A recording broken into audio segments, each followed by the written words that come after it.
Good morning, students. Myself, Dr. Ghanesham Chavan. Today, my discussion's topic is nutritional disorder. So, students, in this topic, we will discuss the various disorders of nutrition or malnutrition, or when you are doing any overeating. So, due to that, whatever the disease which has been occurred, so that we will discuss today. Nutritional disease. An adequate diet should provided means the diet should be balanced one which we require for our daily routine work. Sufficient energy in the form of carbohydrate, fats and proteins are required for our body. Vitamins and minerals which function as a coenzymes or hormones in the vital metabolic pathway, or as for the case of calcium and phosphate as important structural components, because these calcium and phosphates are required for our bones. They are also required for our various body processes in blood and other tissue cells. Our bone are mostly developed by this calcium and phosphates, and if these elements are less in quantity, so they can develop into the clinical significance like osteomalacia or various desorption disease or resorption disease which occurs into the bone, due to which the bones becomes fragile and the arthritic leg condition also will develop. Now, there are the various nutritional disorders that we will discuss in our presentation. In that, first is obesity, Kwashiorkor disease, marasmus, anorexia nervosa, bulimia nervosa, vitamin deficiency, trace element deficiency. Today, we will discuss the half portion of these all diseases, and the half portion we will discuss in the next presentation. Now, first we'll discuss the malnutrition. The World Health Organization defines malnutrition as cellular imbalance between supply of nutrients and energy and body's demand for them to ensure growth, maintenance and specific functions. So our body require the all the types of nutrients for a specific quantity which we use it for our daily work, for our functioning, whatever the energy is required or whatever the electrolyte is required, so that should be included into our food. Primary related to our diet, secondary related to our nutrient malabsorptions. What is malabsorptions? Means whatever food we are taking, if it is not going to be absorbed into our blood and it won't reach to our respective organs for its function, it is called as malabsorption. That condition can be developed by any disease or disorders and impair nutrient utilization or storage. So when there is the impairment in our nutrient utilization or their storage, if it can't able to store, if directly it throw out from the body, so it is also one of the problem. Next is excess nutrient losses. When due to any problem into our intestine or there is some alteration into functions of our liver, when the liver is not able to properly metabolize, and it will wash out that drug very fastly or throw out from the body as fast as it can. So due to which that drug is not going to be remain in our blood in our body for longer period, and due to which that typical drug or that nutrient or that vital elements not able to show their effects in our body, and it also leads into the problematic conditions. Next is increased need for nutrients. Sometimes we may have increased need for nutrients, and due to which also our scarcity will be developed into our body. So there should be a transient supply of nutrients in our body as per our body demand. Now, protein energy malnutrition. So it is inadequate intake of protein and calories. When you are not taking the protein at required proportion, what is your daily requirement? It is almost zero point 0.1 gram of the protein per kg of our body weight is daily requirement of our protein. If you are taking less than that, so we may suffer from any malnutrition. There are two clinical syndromes, that is marasmus and kwashiorkor. In marasmus, starvation in infant with overall lack of calories may occur, and also somatic protein compartment of skeletal muscle may be affected. Next is kwashiorkor, in which protein deprivation more severe than deficit in calories. Visceral compartments are affected, for example, protein stored in the liver. Now we will discuss regarding the marasmus. In that marasmus, it is a consequence of protein energy deficiency characterized by the wasting of muscle and fat tissue, and also skin and bone, and growth retardation has been occur. So here the wasting of muscles means muscle loss will occur. There will be very less muscle or no muscle will be there on the body, and also fat tissue has been demolished or decreased from the body. The serum protein is normal and there is no edema. It can occur at any age and can be easily compensated by the normalizing nutritional supply of the protein and other nutrients. So in this condition, the person becomes very weak, and even that person cannot walk on his leg and cannot stand on his leg, because the muscles of leg and hand arms are very weak, and person's shape will be in the tilted position. Now the clinical features are nothing but the weight is less than 60% of the normal. Suppose if any child is having his body weight near about 30 kg, so weight will be almost 10 kg or also less than that, so almost 60% less than the normal. And loss of muscle or loss of mass of subcutaneous fat means below your subcutaneous layer, below your skin at subcutaneous layer, so fats is available. So in this condition, that fat is going to be demolished. There is no fat below your subcutaneous level. And the emaciation of extremities. What is emaciation? Emaciation means thinning of your extremities, means your hand and your legs are become very thin, they becomes very weak, and head appears too large for body. So as compared to body, head looks too much large. Usually there is associated with anemia. What is anemia? When there is RBC count has been declined, hemoglobin percentage has been declined, so that condition is called as anemia, and that can be developed in those patients. Multivitamin deficiencies like vitamin B12 deficiency, folate deficiency, vitamin C deficiency, vitamin D deficiency can be developed in that patient.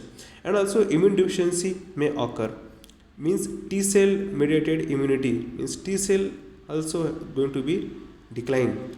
And the concurrent infections, so due to the less immunity, the person or that patient is prone to more and more infections, and due to which the person becomes very weaker and weaker. Day by day the weakness has been increased. Now we will discuss regarding the Kwashiorkor disease. Kwashiorkor is the childhood protein energy deficiency that occurs when protein deprivation is greater than the reduction in the total calories. So here the deprivation occurs means from childhood there is lack of protein in the diet of that child, and due to which the continuous means chronically the patient is having scarcity of protein. Typically occurs in children who have been weaned off mother's breast when second child was born, especially in case of the condition when the mother is having second child very suddenly after the first child, and due to which the first child not able to get his charge, not able to get his right to get mother's milk, and he is deprived of the mother's milk, and he is weaned means he is depends on the other than mother's milk, means he is dependent on the other things than the mother milk, means he is externally is taking the milk of animals or he is taking the another food than the mother's milk. So that typical condition is has been developed, and due to which the typical patient is not having the protein as normal diet in his daily intake, and it is characterized by the hypoalbuminuria and the generalized or dependent edema and loss of weight masked by edema. The patient is especially having edema. What is edema? It is accumulation of body fluid, especially in the abdominal part. The abdomen part will swell due to the edema. Usually there is sparing of muscle and subcutaneous fat. Means here you will find that subcutaneous fat will be there as compared with the marasmus, and weight is in between 60 to 80% of the normal. Means suppose if normal child is having weight of 10 kg, so the patient may have weight of 6 to 8 kg. The other clinical features include flaky paint appearance of the skin. So typical paleness on the skin will occur, and the alternating zones of hyperpigmentation, areas of desquamation and the hypopigmentation will occur. Means sometimes the faintness of the skin will occur, the several pigmentation, so patches on the face will occur, not only on face but also on the other parts of the body. That faintness of the skin will be occur. Hyperpigmentation and hypopigmentation both will occur in the several area of the body. And alteration bands of pale and dark hair.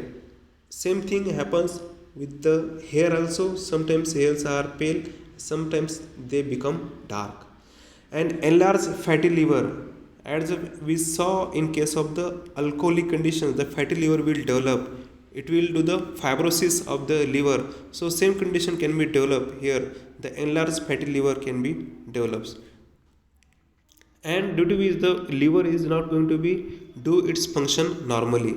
Atrophy and loss of small intestine villi. Loss of small intestine means there is loss of intestinal villi, which leads into the less absorption of food, because the villi are providing the area for absorption of that food, whatever food we are taking inside. And also atrophy of your intestine will occur, and leading to concurrent loss of small intestine enzymes. And what are the enzymes which are available into our small intestine, like cytokinins and Paneth cells, and like that various enzymes are there. So their secretion also will be lost, and disaccharidase deficiency will be developed. And also it leads into the development of apathy and listlessness. What is apathy? Is nothing but the loss of emotions or loss of enthusiasm in patients. And listlessness is nothing but the condition when patient becomes very weak, very fatigability is there, person is not able to do anything, he just becomes unenthusiastic. So that typical condition is called as listlessness. And loss of appetite also there. Anorexia, loss of appetite, not person not having any interest to eat anything, he just avoid anything to eat. Other vitamin deficiency like vitamin B12, vitamin B6, vitamin B6, B12, B1 and C, vitamin E may be there, and defects in the immunity. These are the conditions that you can see. This is the kwashiorkor. Here the ascites means accumulation of fluid is there, and also face the accumulation of fluid you can see. And here the face and all the body parts, if you will see, the loss in the muscles has been occurred. So you will find the marasmus in both the cases. In his father also suffering from this marasmus, and he also. And if you will see the face, the monkey-like face will occur. And the person means that child is not able to stand on his leg or cannot walk for several distance. Means that much weakness has been developed in the child or patient. Here the kwashiorkor clinical features. It occurs in the children between 6 months to the 3 years of age, and growth has been retarded in the kwashiorkor conditions. And wasting muscle but preserved adipose tissue. Wasting of muscle means the muscular level has been declined, but the adipose tissue means some fat has been deposited into the body. Edema is the specialized character of this kwashiorkor disease. You will find the edema, or also moon-like face will occur, and localized and generalized and presented. And enlarged fatty liver is there. Fatty liver has been enlarged because malfunctioning of liver has been started here, and the serum protein is low because due to the malfunction of your liver, serum protein has been low, and anemia is present, and the alternate bands of light and dark hair also affects on your hair and flaxen.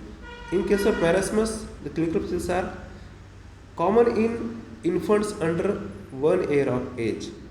Growth has been retarded here also, and wasting of all tissue including muscle and adipose tissue means fat allows protein has been declined into the body, means person becomes very weak, and the loss of weight has been occur. His body weight is very less as compared with the kwashiorkor and normal person, and edema is absent here, whereas edema is present in the kwashiorkor, and no hepatic enlargement is there. Serum protein is normal, and anemia is present in all the patients. And if you see the peculiar symptoms like monkey like face has been developed, and protuberant abdomen, thin limbs. So protuberant abdomen means there is the muscle wasting has been occurred in the abdomen, and so typical a small round shape is there, and muscle wasting has been developed into that protuberant abdomen, and thin limbs are there. Another symptoms, morphology of this kwashiorkor: enlarged fatty liver, atrophy of different tissues and organ but subcutaneous fat preserved.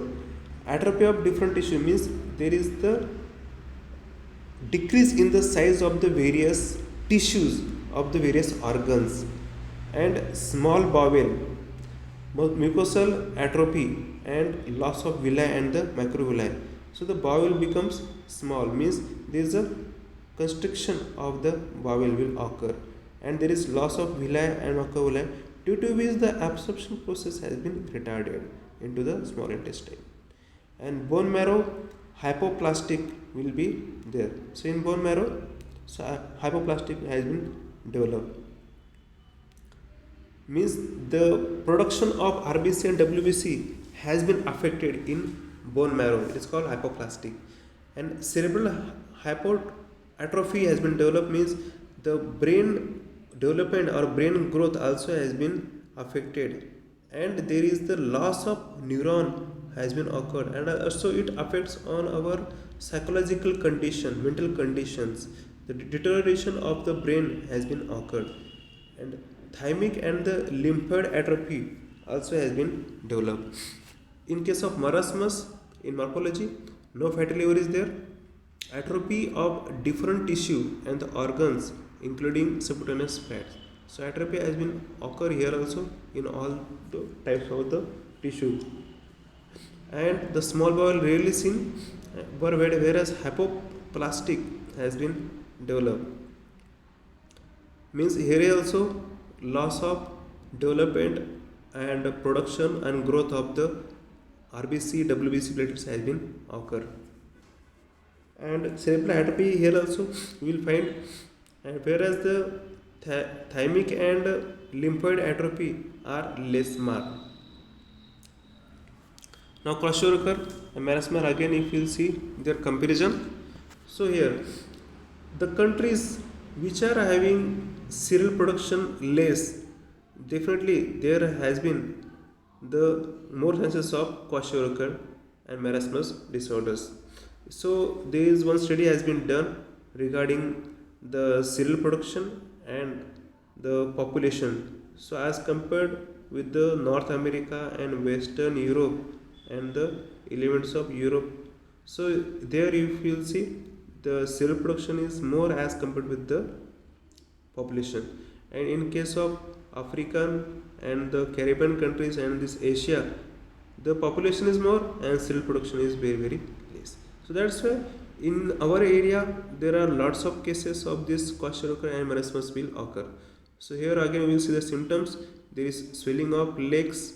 After that, the sparse hairs are there.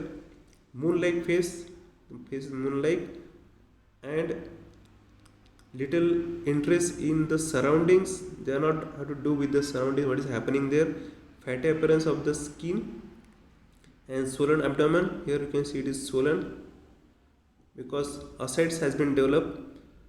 Thin muscles but fat present, but fat is also present there. Here the normal hairs are there. Old man like appearance is there. Old man or ghost like appearance is there. And thin limbs with little muscle on fat. There is no fat or very less muscles are there, and very underweight as compared with normal student or normal people or normal patients. Here this is the condition of marasmus. Here you can count the ribs, that much condition is here. So mostly this type of condition has been developed in case of the tribal areas or remote areas where the people are not getting sufficient food and they are lacking the food, they are not getting the balanced diet. So in that condition they don't have money to purchase the food which required for their daily requirement. Now it is the PM in developed India, developed world, means protein, energy, malabsorption in the developed world. Secondary is the PM developed in chronically ill, older or bedridden patients. Obvious signs of secondary PM include depletion of subcutaneous fat in the arms, chest wall, shoulders or metacarpal region, wasting of quadriceps and deltoid muscle. Especially at the shoulder level, deltoid muscles are available, and quadriceps means at your hands. So at this position, the muscle wasting has been developed, and the ankle and sacral edema. So at your sacral vertebra means at your abdomen level, edema can be developed, and at the ankle position means at your leg, sometimes edema will develop. It is the symptoms of this secondary PM, protein energy malnourishment. Now next type of disease is cachexia. So this cachexia is nothing but the condition when we are not having any will to eat anything. So PM is patient with AIDS and advanced cancer characterized by this cachexia. So these clinical features are extreme weight loss, fatigue, muscle atrophy, anemia, anorexia and edema. So in this condition, because person is not able to eat anything, it is not having ability or not having any interest in eating, so due to which extreme loss will occur, because continuous starvation will be there and the fatigue will be developed and muscle atrophy, muscle loss, the thinness has been developed, anemia and anorexia condition, loss of appetite will be developed, and exact cause is not known. The mediators secreted by the tumor contribute to the cachexia. So in that the proteolysis inducing factor is involved. It is a factor which is involved into that specific conditions, and lipid mobilizing factor also has been involved. So due to which the fat is not going to be stored into our body, it will be thrown from the body as early as possible due to the mobilization factors, and also we are not having any wish or having will to eat anything. So there is no any desire to eat anything into our body. Next is anorexia nervosa. It is self-induced starvation resulting in marked weight loss. It is self-induced means we are thinking that we are becoming very fat. So in that we are having this anorexia nervosa. So it is self-induced starvation. So in this condition it is similar to the severe PM, but in addition effects on endocrine system are amenorrhea. What is amenorrhea? It is a condition in which there is loss of menstrual cycle. So amenorrhea, or less or no any menstruation occurs and cycle has been completely disturbed. So that condition is called as amenorrhea. And the symptoms of hypothyroidism also has been occur, as thyroid is directly connected with our gonads. That's why that condition has been accompanied. And bone density has been decreased due to the loss of minerals. Minerals are required for our bone density, and also our hormones are also required. And as amenorrhea is there, so there is hormonal imbalance has been developed, and it also developed into the loss of bone density, because the testosterone and the estrogen hormone are required for both male and female for development of their bone density. Dehydration, that's why after the age of 45 menopause, females are complained regarding the bone density, and in case of males also after the age of 50, so they may have bones with fragility. So dehydration and illicit abnormalities will be developed. The major complications are cardiac arrhythmia and the sudden death, or with hypokalemia can be developed. So it is very critical condition which may develop into the cardiac arrhythmias, and the sudden death will occur without any cause. And this due to this hypokalemia, because this electrolyte imbalance has been developed, and due to this less electrolytes, the hypokalemia or means less that potassium level has been developed into your body, and which may leads into the sudden death and cardiac arrest. So these are the symptoms of this anorexia nervosa. Now we will discuss regarding the bulimia nervosa. So it is exactly opposite than the previous condition, that anorexia nervosa. So here it occurs due to the persistent binges on food and then induces vomiting.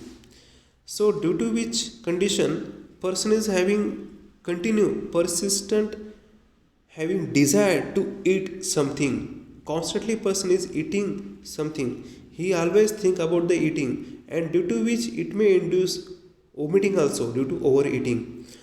More common than anorexia nervosa. It is more common in several people, if you will see.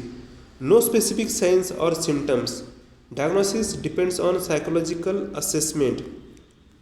The major complications occurs due to frequent vomiting and chronic use of laxatives and diuretics.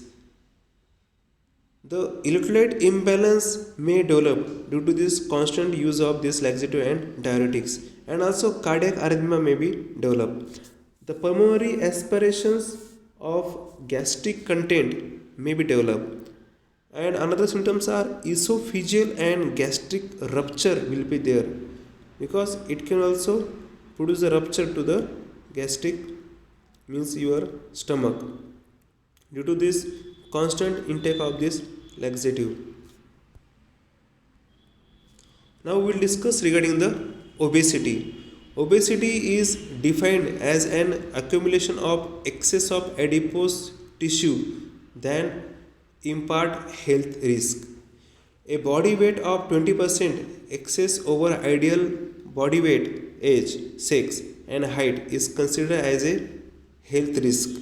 Nowadays it become very common to develop obesity. Even in children also you will find obesity due to the overeating and due to the accumulation of and deposition of these fats into our adipose tissue, and which may also increase the risk of heart disease. The etiology is obesity results when calories intake exceed utilization, like in overeating, inactive eating and sedimentary lifestyle, means If you are eating more, then it's okay. But if you are not doing any work, even you are not walking, you are sitting for the long period, if you are only you are sleeping for the long period, if you are not doing anything, any excessive work if you are doing, so in that condition it will induce the obesity. The genetic predisposition to develop obesity, loss of function, mutation in leptin. So leptin is an one agent which is responsible for appetite of the eating, and also it is responsible for control of fat intake and also their deposition. So when there is mutation occurs into this leptin, it is a factor. So that leptin is the hormone is responsible for eating and deposition and control and metabolism of the fat. So due to which there is imbalance between all this cycle will occur. Another mutation of this melanocorticotropin receptor 4, it is one of the hormone which is secreted by our pituitary gland, and it is responsible for control of our fats deposition and their metabolism, and also it affects on our appetite. Means it doesn't give signals to the brain that we already having lots of fats in our body, we already having lots of calories in our body, so don't take anything or don't take food. So due to that mutation, it doesn't give the proper signaling and proper action or response has been taken. The haploinsufficiency of BDNF means brain derived neuropathic factor. The obesity in WGR syndrome, Wills tumor, aniridia, genitourinary defects or mental retardation has been developed. So it leads into these several disorders. So diet largely derived from carbohydrates and fat than protein rich food. So the person is more prone to take this carbohydrate foods and fat foods, and that person is not going to be take this protein food. He avoided protein food. And secondary obesity due to the hypothyroidism or Cushing syndrome, or due to this insulinemia. So insulinoma and the hypothalamic disorders. So due to this disease, it also leads into the obesity. Now, how to measure fat accumulation? The body mass index is kg per meter square. So normal body mass index is 18.5 to 25, but in overweight it is 25 to 30, and in case of obese it is more than 30. So skin fold measurement will occur. Various body circumstances, particularly the ratio of the waist to hip circumference, that is going to be measured. Means how much waist you have, and how much width you have, and how much chest we have, and what is your height and what is your body weight. Accordingly your measurement should be there, otherwise it comes in the category of obesity. Distribution of fat has also an effect. Central or visceral obesity is associated with the more risk than the excessive accumulation of fat in the subcutaneous tissue. Now obesity are two basic types of obesity. First is lifelong obesity, means from the childhood the person is obese, and till his death the person remains obese, and it is very critical and chronic conditions, and also called as hyperplastic obesity. It begins in childhood and characterized by an increased number of adipocytes on peripheral part of the body. Means his body weight not going to be loose for a single incidence. Means he is trying to maintain his body weight throughout his life. Now second condition is adult onset obesity. Means the person becomes adult after, due to the hormonal changes or due to his behavioral pattern or lifestyle, that person may become obese. It also called as hypertrophic obesity. It is characterized by an increased size of fat cells and central obesity. Fat accumulates on the trunk. How does the body prevent the development of the obesity? So, balance between calorie intake and the expenditure means if your calorie intake is high, you should also do its expenditure high. Means you should do the maximum workout, you should do the gym, walking, running, yoga, meditation, all these things you should do.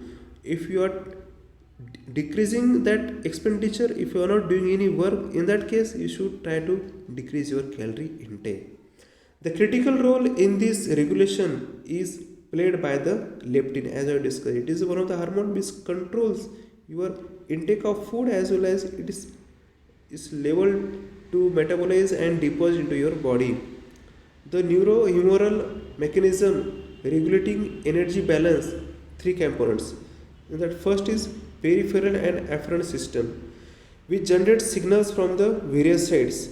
Components are leptin and adenopectin produced by the fat cells. Next is ghrelin from the stomach.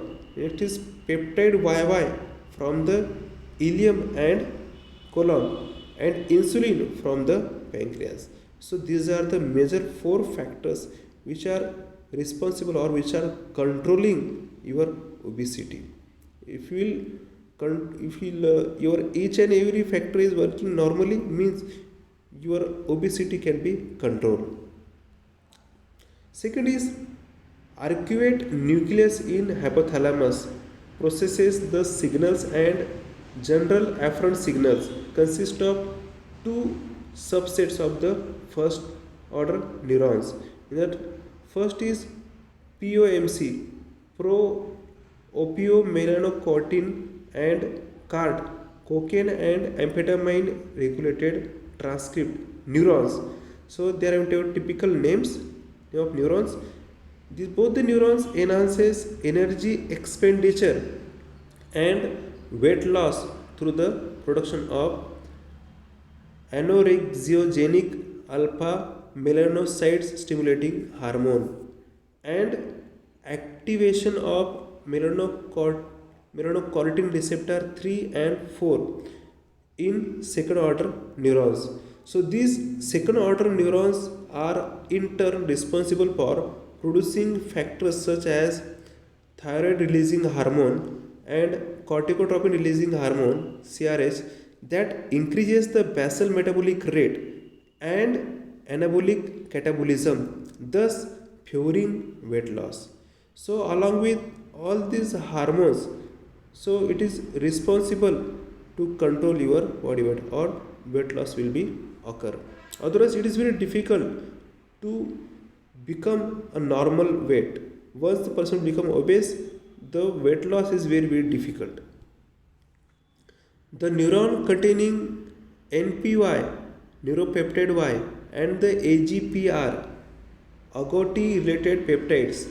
The NPY and AGPR neurons promote food intake, orexigenic effects, and weight gain through the activation of Y1/5 receptor in the secondary neurons. So these typical neurons, these NYP or AGRP neurons, are promoting the food intakes. So that's why you have to control this neuron. If this neuron will activated, it will promote the food intake. Means constantly the people are eating something, only they want to move their mouth constantly. This secondary neuron then release factors such as melanin concentrating hormone and orexin, which stimulate appetite. These first order neurons communicates with the second order neurons in the hypothalamus. And the third is efferent system. There are two pathways, anabolic and the catabolic pathway, which controls food intake and energy expenditure respectively. So this is the most prominent factor, efferent factor, due to which we can control our obesity. So by this anabolic and the catabolic pathway. leptin. Leptin is binds to the leptin receptor in the hypothalamus and increases energy consumption by stimulating POMC CART neuron and produce anorexigenic neuropeptide and inhibiting NPY and AGRP neurons produce orexigenic NP, thus suppressing food intake and increasing expenditure of calories. And thermogenesis is an important catabolic effect mediated by leptin, is controlled in part by hypothalamic signals that increase the release of norepinephrine from the sympathetic nerve endings in adipose tissue. In addition to these effects, leptin can function as a pro-inflammatory cytokines and participates in the regulation of hematopoiesis and the lymphopoiesis. The another factor is adiponectin. It is also called as fat burning molecule and the guardian angel against obesity. It directs fatty acids to muscle for their oxidations. It is a good factor to burn your fat. So it decreases the influx of fatty acids to the liver and total hepatic triglycerides contents, and it decreases the glucose production in the liver and causing an increase in the insulin sensitivity and protecting against the metabolic syndromes. And next is gut hormones, the hormones which are available into our intestine. So that gut peptides acts as short-term meal initiators and terminators. They include ghrelin, PYY, pancreatic polypeptides, insulin and amylin among the others. The ghrelin is produced in the stomach and in the arcuate nucleus of the hypothalamus. It is the only known gut hormone that increases food intake. It is orexigenic effect. It stimulates NPY or AGRP neurons to increase food intake. Ghrelin leaves rise before meals and fall between 1 and 2 hours after eating. In obese individuals, the postprandial suppression of the ghrelin is attenuated and may contribute to overeating. PYY is secreted by endocrine cells in the ileum and colon. Plasma levels of PYY are low during fasting and increasing shortly after food intake. The level of PYY generally decrease in individuals with the Prader-Willi syndrome. It is caused by the loss of imprinted genes on chromosomes 15q, 11q, 13, a disorder marked by hyperphagia and obesity. What is hyperphagia? It is a ability to eating more. Hyper means high, means more, and phagia means it is the desire of eating. So when hyperphagia will occur, means there is more and more desire of eating, and obesity will occur. So this observation have led to ongoing work to produce PYY for the treatment of obesity. Amylin.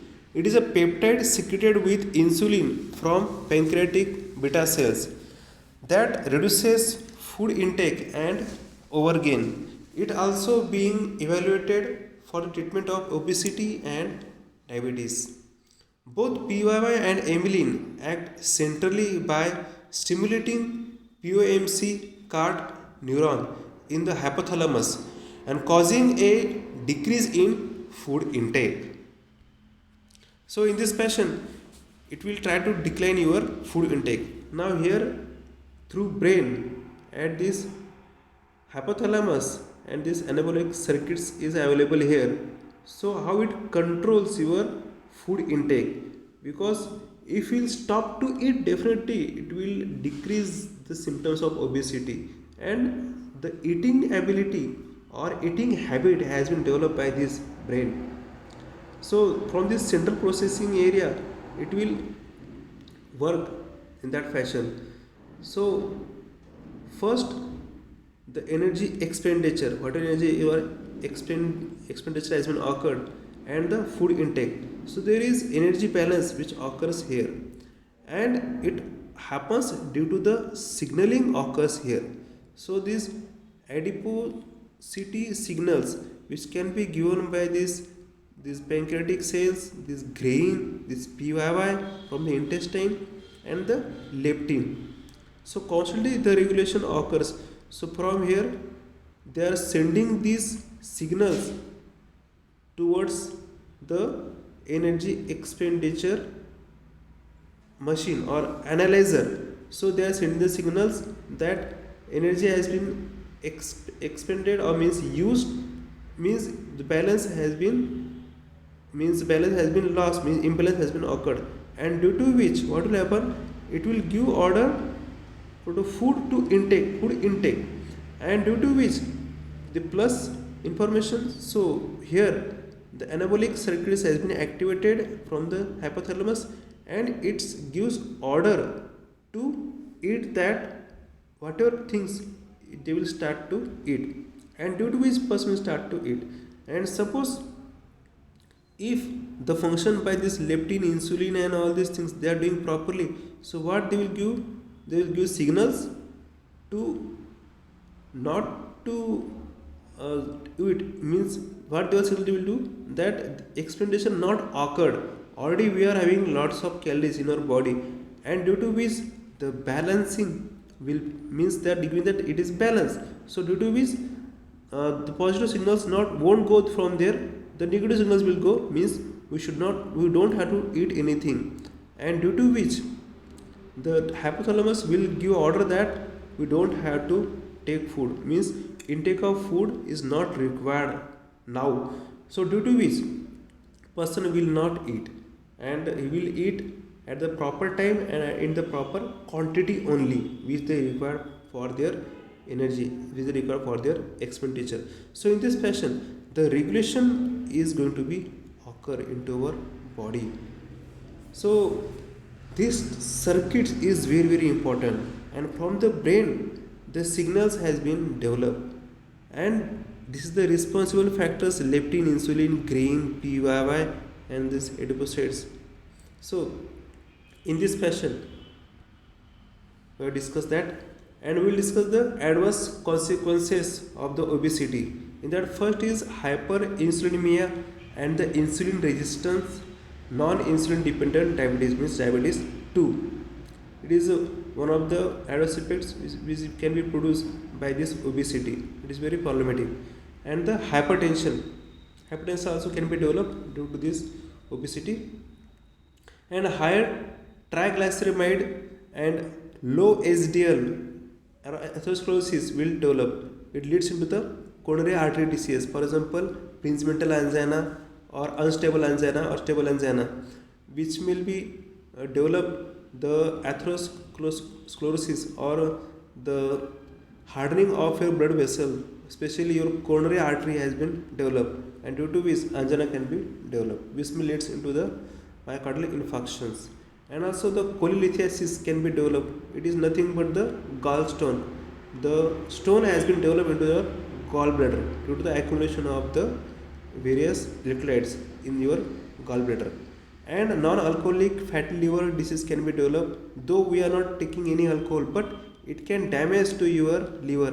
The liver fibrosis can be developed. The liver will not able to do its function normally, and liver size has been increased, but not functional size. It is not going to be do function its properly.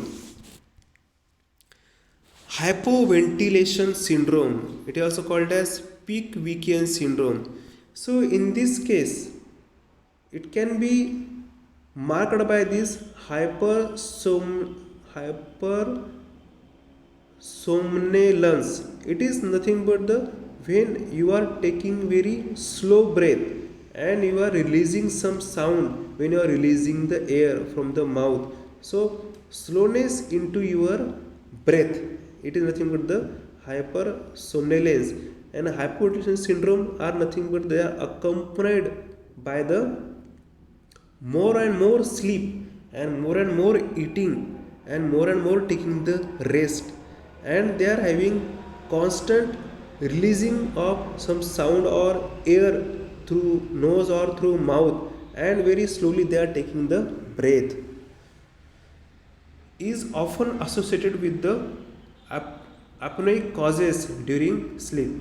So sleep apnea can be occur, means the because the shortness of the breath, they are having difficulty of taking the breath. So like this sound they can develop, so it may leads into the apnea also, loss of breath also may occurs, and polycythemia also going to be developed, and right side heart failure can be developed due to this, and it may also lead to the cancers and the osteoarthritis. Arthritis due to the obesity, it will give lots of pressure on your knees and other joints, and which may develop the swelling of that joints, and ligament also going to be damaged due to that. So arthritis and becoming cancer is very common nowadays. So cancers also can be developed due to that obesity. Due to that constant obesity, it may lead into these severe conditions.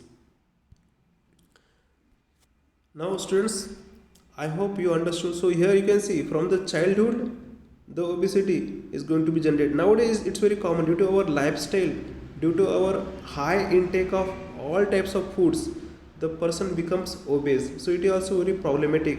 To gain the mass is not the matter, but to lose the fat, to lose the mass is very very difficult. So that's why, dear students, so try to control your body weights, otherwise you will become obese, and lots of another supplementary disease will be accompanied with that. So for today this is sufficient. So have a nice day, and we will stop here. I will stop my presentation here. Okay, see you then, bye.